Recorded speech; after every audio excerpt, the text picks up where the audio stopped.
provided that stage of the market, the minister will declare eligibility by taking some category of customers that are going to go into classify as eligible customers. Now, this, well, next line. Okay. So this is a requirement in the Act.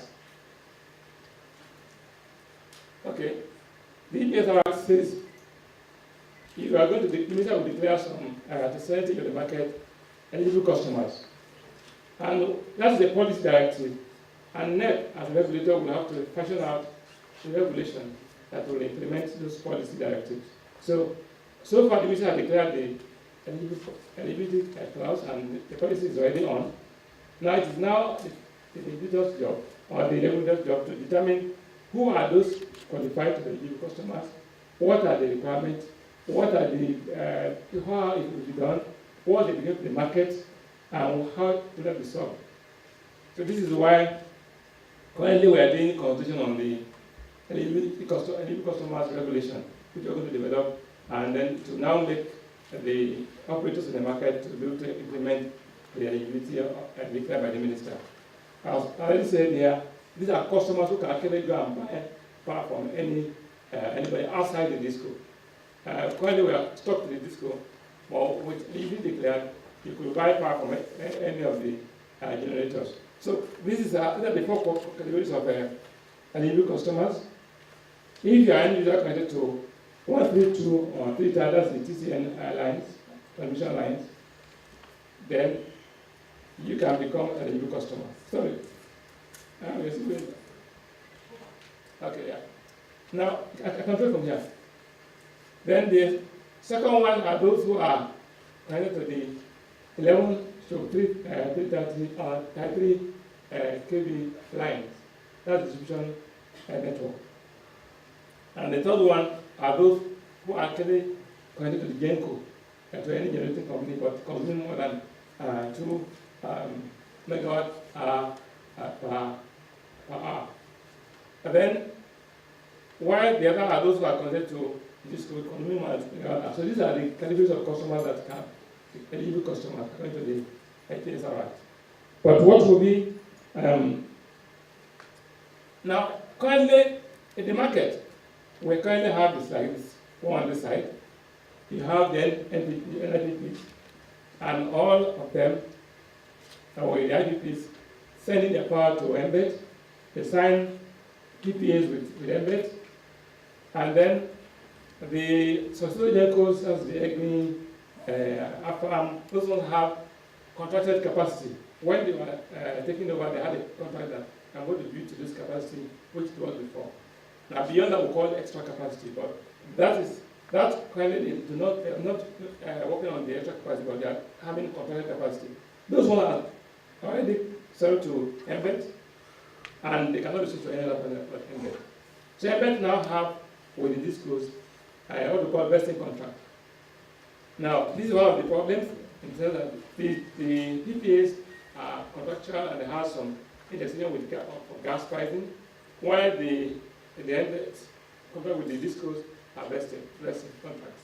So they have conditions which are different. So suppose when it becomes back to back, all of them the same conditions, then it becomes easier for the market to go. No.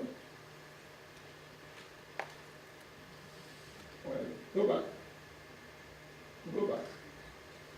Yeah. Then for disco to customers, after the eligibility is declared, and the market we're looking up to is the next one, the future market. Then you have the NIPPs selling to embed, and that's the red line, selling to embed, the GENCOs selling to embed, the IPPs selling to embed.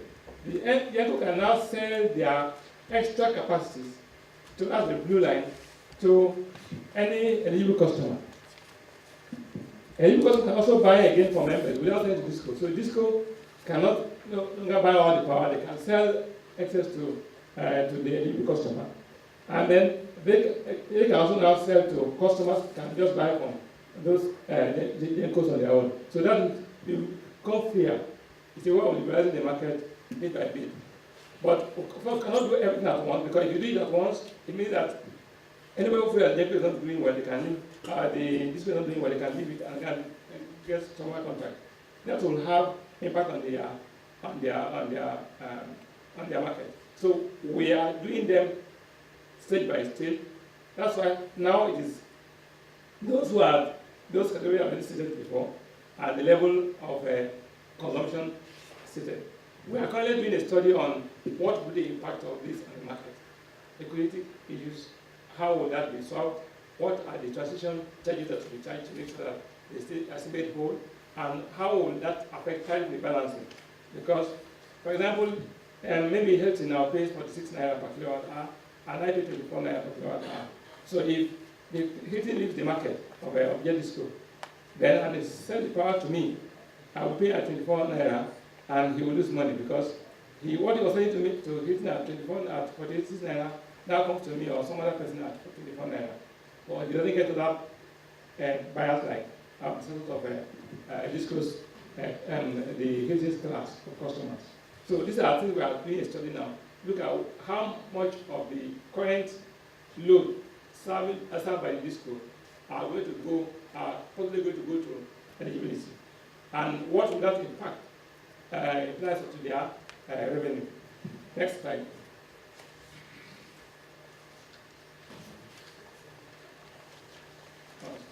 Okay.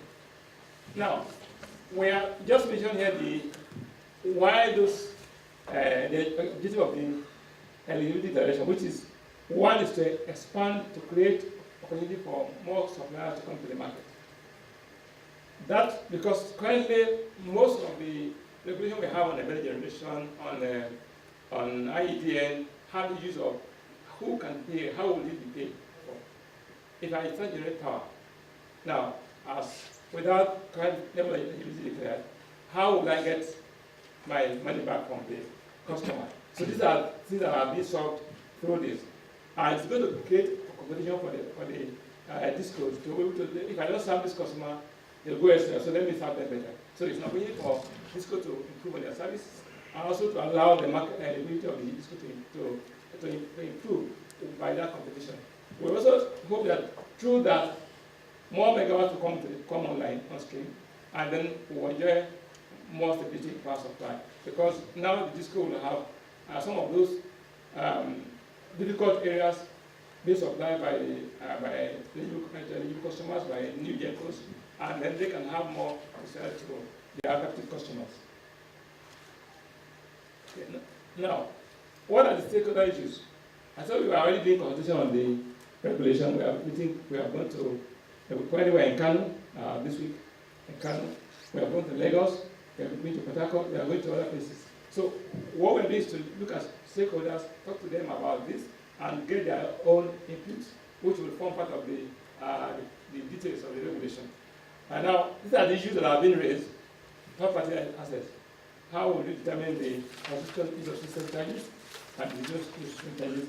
What are the loss to customers revenue by the discos? How will that affect tariff rebalancing? Would that improve tariff increase, or would that lead to a reduction in tariff? And what are the criteria for converting the power to eligible customers? These have been ironed out at various conversations. Many people have given various suggestions, and we're taking all of them on board. By the time we finish going through the conversation through the country, we'll come up with the final regulation that will guide the process of eligibility. Now, as I said, this is about an ongoing regulation which is in the offing. The one, how many grids already developed, already approved?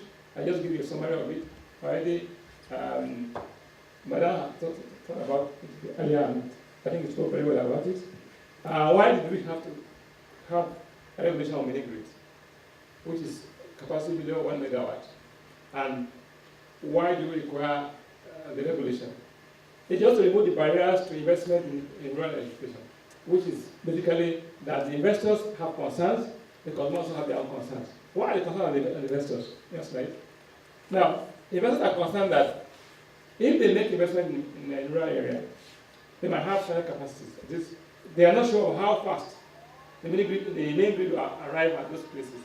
I have a village somewhere behind the mountain, I go and put power there, I put my investment there, and maybe after 2-3 years, disco arrives there, what happens? So, are disco going to come fast enough, or are they going to come slowly like snail speed, and so I have enough time to put my investment? These are concerns of the investors.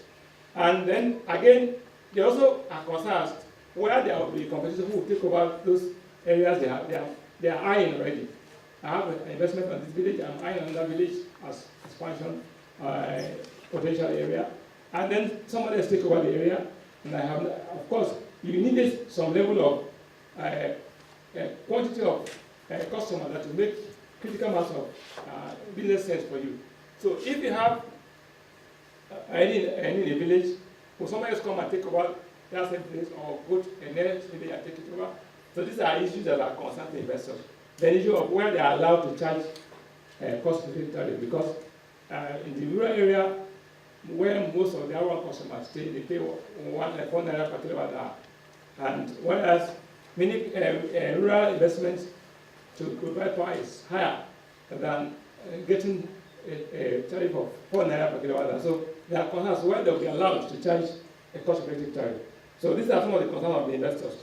And then the consumers are also concerned as whether the mini grid operator will be safe enough, because they are not standard discos where they will have enough regulatory oversight that make them safe and reliable and affordable. So these are the concerns we try to remove through the mini grid regulation. Next slide. The regulation simply look at streamline the permitting processes to look at the investors' concerns and say, look, make this regulation simplified. We call it light-handed regulation. So if you are going below 100 kilowatts, you don't really need a permit, you just need to register with them.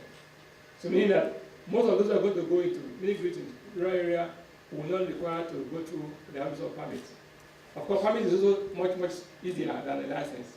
So, but if you are going but they can only decide to take a permit because of the benefit of having a permit. If they want to do without a permit, they are free. But if they want to take a permit, they are also allowed to take a permit. Now, they are also allowed, if you are above 100 kilowatts, then you must take a permit. And you must also conform with the disclose, the distribution codes. So that whenever you are going to move from there, DISCO will take over and compensate you for the network you have invested in. These are possibilities to allay the fears of the investor that, look, even if they invest here now, and eventually DISCO expands to that area, you will not lose. Because what happens is that once DISCO comes with their lines and posts to your village where you are, most likely the villagers will look at the DISCO as a cheaper option and move away from your network. So to avoid that, you can actually let DISCO take over your network and the compensation and you move to another place. Or you remain there and operate if you have a customer base that can operate without getting problem with the DISCOs. Now, you also allow them to charge the cost-effective tariff, meaning that they are allowed to charge tariff that is economic for them, and so that's remove the fear of making loss in your investment. And we also have in the regulation disputes resolution mechanism to protect the consumers where they are, in case they are being cheated by the operators. And next slide.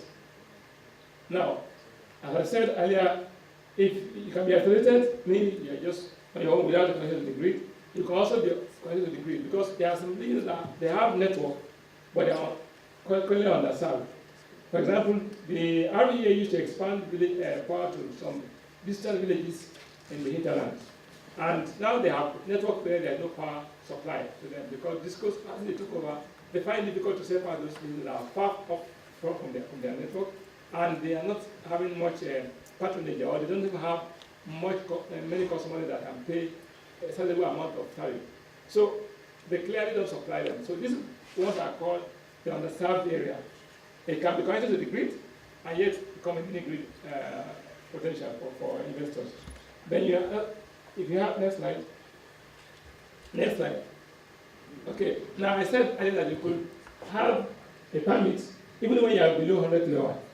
What is the merit of that? If you have no permit, you just don't have a problem if you are below 100 kilowatt. But you don't have any compensation from the DISCO when it comes here. When DISCO gets to that place, you just have to pack and leave because you are operating only without a permit. Now, you may decide to use deviate from the normal distribution code. For example, instead of using 3 wires, you have to use 2 wires, one single house return wires system, which is cheaper for you. Instead of having 3 lines, you have only 2 lines. That's or 4 lines, you have only 2 lines. That makes your cost cheaper. But when it comes to when this comes eventually, you will then need to quit within 2 months. These are some of the disadvantages you have of being on registration mode alone. If you decide to take a permit, then you have if the disco company will compensate you.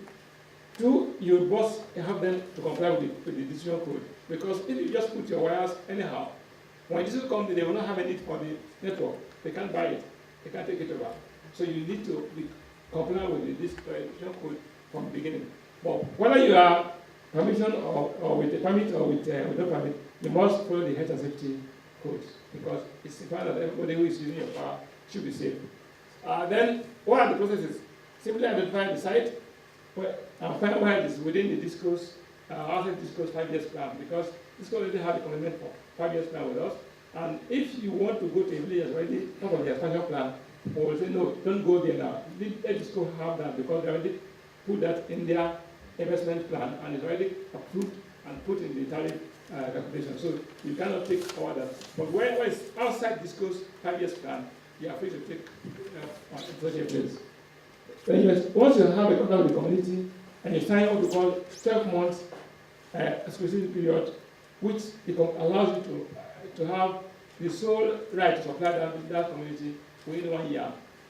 Now this is allow you the luxury of time to prepare and come and invest.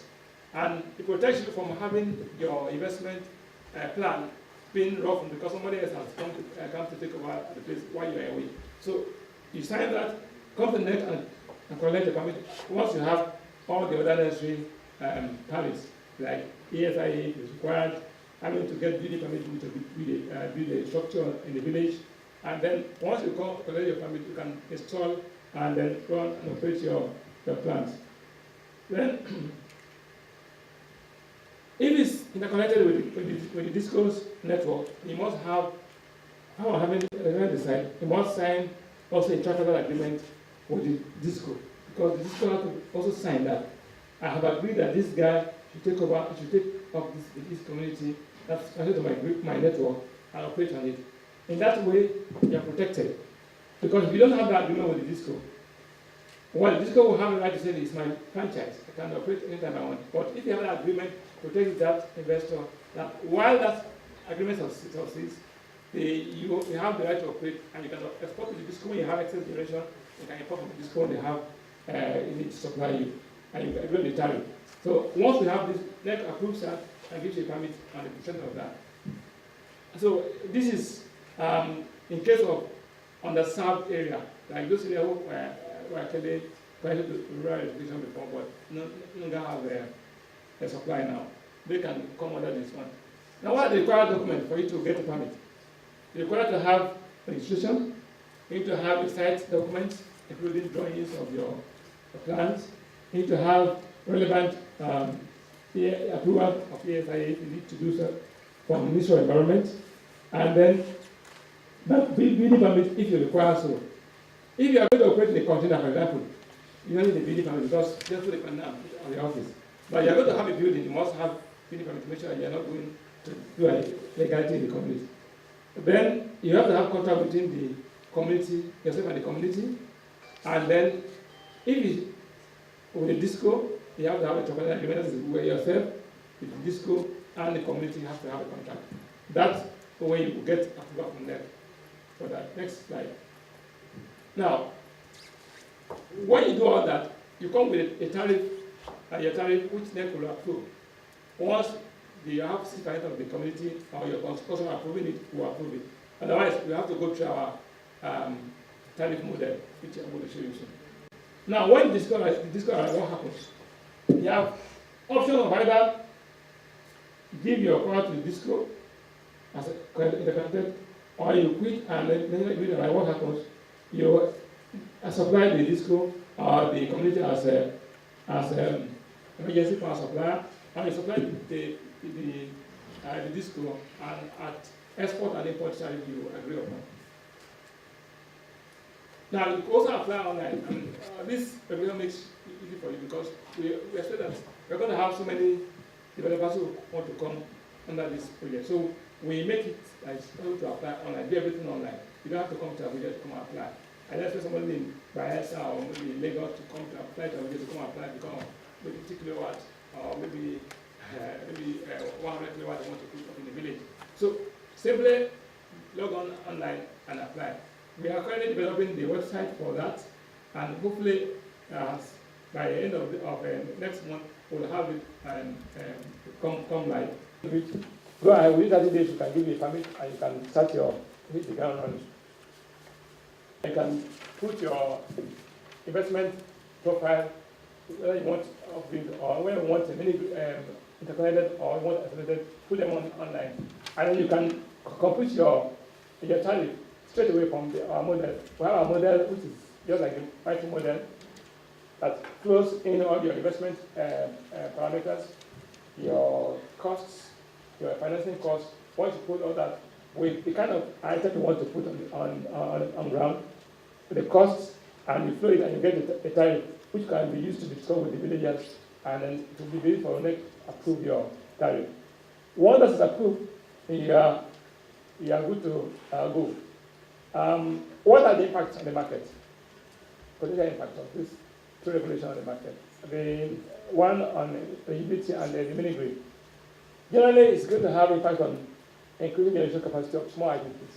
We are going to have more number of IPPs coming on board to generate power. Now, there are many of those currently are having excess capacity they cannot give out now because they are not permitted to sell power to a third party except to school. Now, they're going to have a community of selling that to eligible customers. So that means what we really research on the impacts to have on our tariff. Then we also feel that it will also affect the disclosed revenue in terms of those who are high-paying revenue customers. Are they going to move away, or will they have a way of experimenting to stay on? Of course, this are going to have a community of keeping their customers by working, serving them better. And this will be a kind of improvement that will have because this is that was declared by the minister. And then from the rural area, we are going to have a deluge of many new IDPs going to rural area and investing there, supplying those areas, and trying to reduce the amount of rural urban migration that happens in the country because of the lack of information in the rural area. So these are some of the immediate benefits that we're going to see with these regulations. I think, of course, there may be also negative impact too, such as maybe our tariff changes that may affect some of those who are currently paying low. And then in the rural area also, of course, those who are currently on R1 customers now, who are currently paying 4 naira per kilowatt hour, if they get from mini grid, it will not be 4 naira, definitely not be 4 naira. And we have the opportunity for them to get, for such kind of communities to get a relief from the REF, that's the Rural Education Fund, which is going to be on ground as December, as according to what REA said. They already have the guideline approved by the organization. We already gone through the guideline, we approved the guideline from them. And hopefully by end of the year, the guideline will be available for implementation. And that's to kickstart the REF benefit to the small consumers. Thank you very much.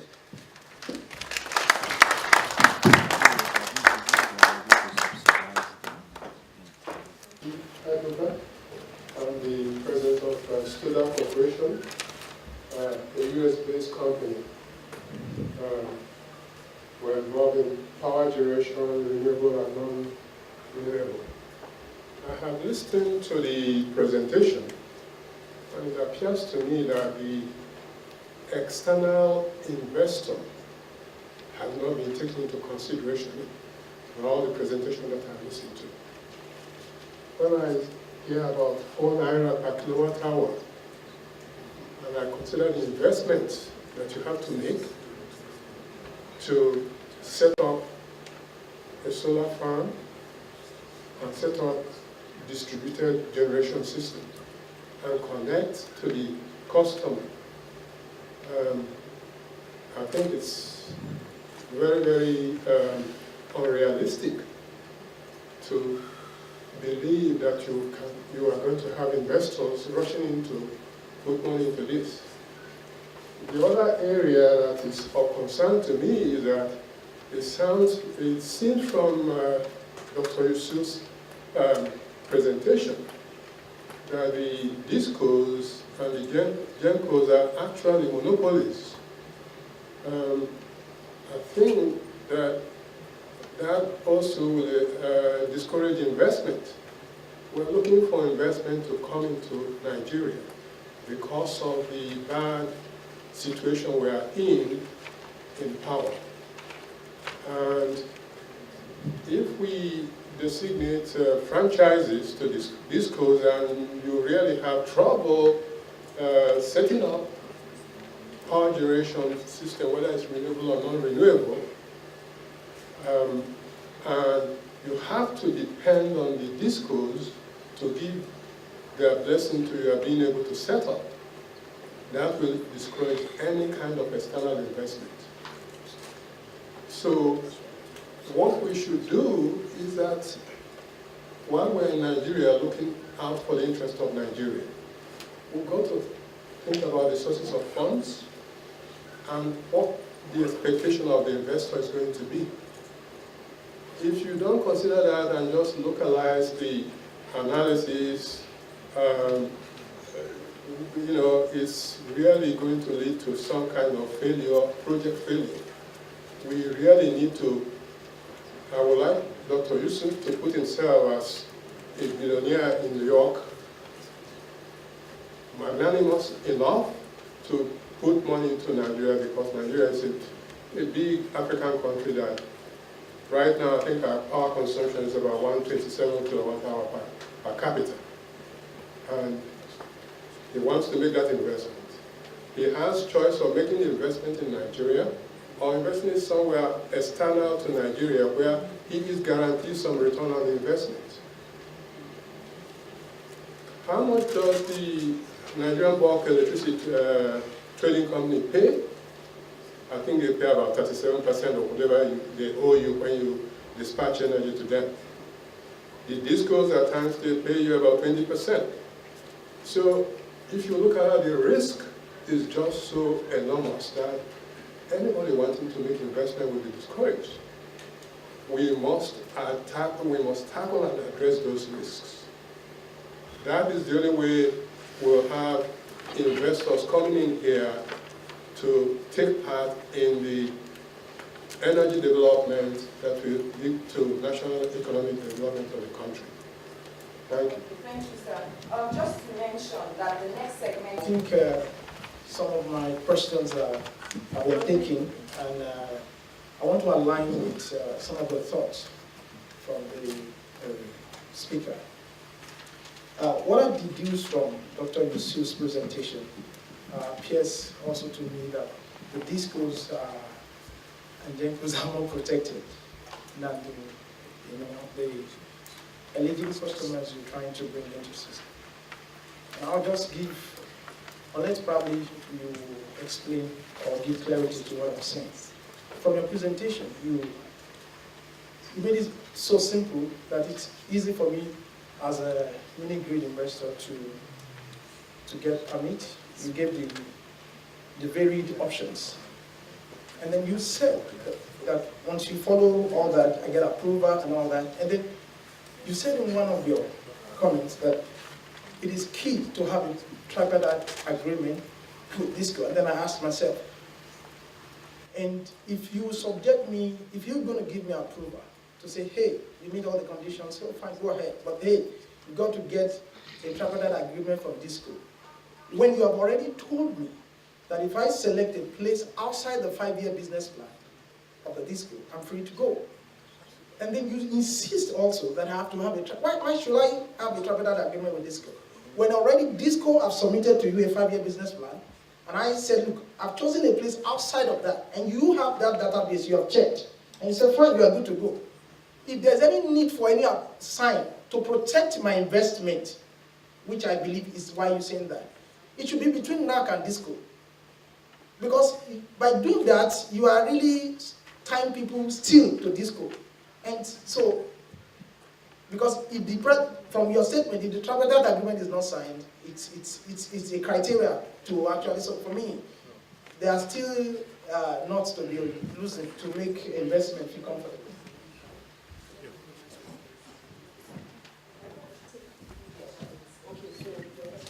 Yeah, thank you very much. My name is Bola Deeshran from Ruby Tech Solar. We are mini grid developers. My question focuses on ESIA. And I know that for about 1 to 1.5 years now, we'll be talking about a simplified ESIA for mini grid developers. Surely we should not be looking at the same ESIA issued by the Ministry of Environment that's used for huge power plants and huge fertilizer plants to be the same ESIA that's being used for mini grids. And that's exactly what we have right now. So I would expect that NERC, I know you are not Minister of Environment, but NERC will be looking at a simplified form of ESIA for mini grid developers. Or at least maybe something that can be issued by the state government so that the mini grid development will not be affected. I will admit that we have gone ahead with a state-determined ESIA because it's virtually impossible to get a federal ESIA. So I think it's important you need to look at that in more detail. Maybe sit down with the Ministry of Environment to make sure we have a much more simplified ESIA. The cost of the ESIA itself is more than the cost of the mini grid if you are to do it the way it is today. Thank you. As a way of sending signals to investment to come to Nigeria. When I mention 400 per kilowatt hour for our customers in the rural area, it was meant to show that we have in our tariff system what we call the lifeline tariff for small consumers consuming below 50 kilowatt hour a month. Now, this is because the main grid, that is the discos, have a history of taking 46 naira from Hilton, 24 naira from me, and 4 naira from people in the village, and so those consuming below 100, below 50 kilowatt hour. And therefore, there is a kind of cross-subsidy among the consumers served by the discos. So it does not mean that the 4 naira paid by those who are consuming below 50 kilowatt is what everybody is consuming, is paying to discos. So an investor who wants to invest in Nigeria is not looking at the tariff of the 4 naira paid by a few of them who are consuming below 50 kilowatt hour, but he looks at the total cost, what he makes, what we call the required revenue he needs to operate, which is what is taken into account when forming a tariff. Every tariff regime, every jurisdiction have what they call lifeline tariff. They have a way of subsidizing some people, either industry paying more, domestic people paying less, or like in Nigeria, or like when the domestic people pay more and industry pay less to encourage industrial people to adopt. So in both cases, they all actually get the cost-effective tariff. So it's not affecting the investors' interest in that way. As regards the issue of whether the investor on mini-grid is going to be allowed to charge cost-effective tariff, it's already stated as one of the reasons why we brought the regulation on mini-grid, is to assure the investor in the rural area that although this currently serve people in the rural area, and some of those who are mostly paying 24 out to customers, and the few who are consuming 50 kilowatt hour and below are paying lifeline tariff of 4 naira per kilowatt hour. The mini grid operator will not be subject to that. He is allowed to charge cost-effective tariff. If his tariff is 100 naira, he's allowed to charge such. But he needs to get, for his interest, to get agreement from the community that they're going to pay. Because if you just go to a village and put your system there, and you're going to pay the amount you are charging, then you will not have customer. You don't have ways of sending your power to elsewhere. If I cannot pay the Abuja tariff here in Abuja, where I live, you can send it to somebody else, maybe to Hilton, who will pay. But in the rural area, you are forced by the because of your existence there to send to only those who are there. So you need to have agreement with the villagers that they are ready to pay that amount first before you come to next. So that when we approve it for you, it will be a possible and practicable tariff for you. Then, as regards the requirement for tripartite agreement with DISCO, we mentioned here that if you are going to do a mini grid that's isolated from the DISCO network, you don't need to talk to the DISCO about it, because DISCO is not already there. But you're going to invest where DISCO already have a plan to invest in 5 years. And we already approved that investment. And we have put that cost of that investing in that place into the tariff. Then we're already all paying for cost of going to that community, that expansion there. So we don't ask somebody to pay for it again. So if you sign with this, can still agree to see that out to you. We will now take that agreement, use that to go back to his revenue, his asset base, and then take that out of it. He plans to spend 20 million naira to go to 2, 3, 4 villages around this area, for example. And now one of those villages is now taken up by Mr. ABC who want to do mini grid there. That investment the DISCO need to get to that village has to be reduced, because now we pay for 20 million investment, and they are only investing 15 million to go to the other 2 villages remaining. That's why we need to have that agreement that they have permitted you to go there. We use that to decrease their revenue and their revenue requirement, and then the tariff will be adjusted that way. It does not mean that you are not going to be allowed to go there. They are going to be community-based, so in most cases they are going to have less EIA or impact that has been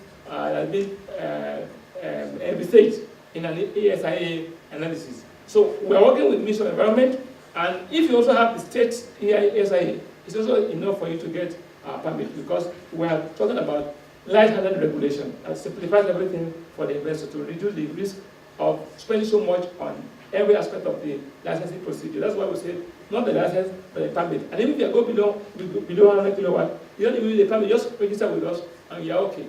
This is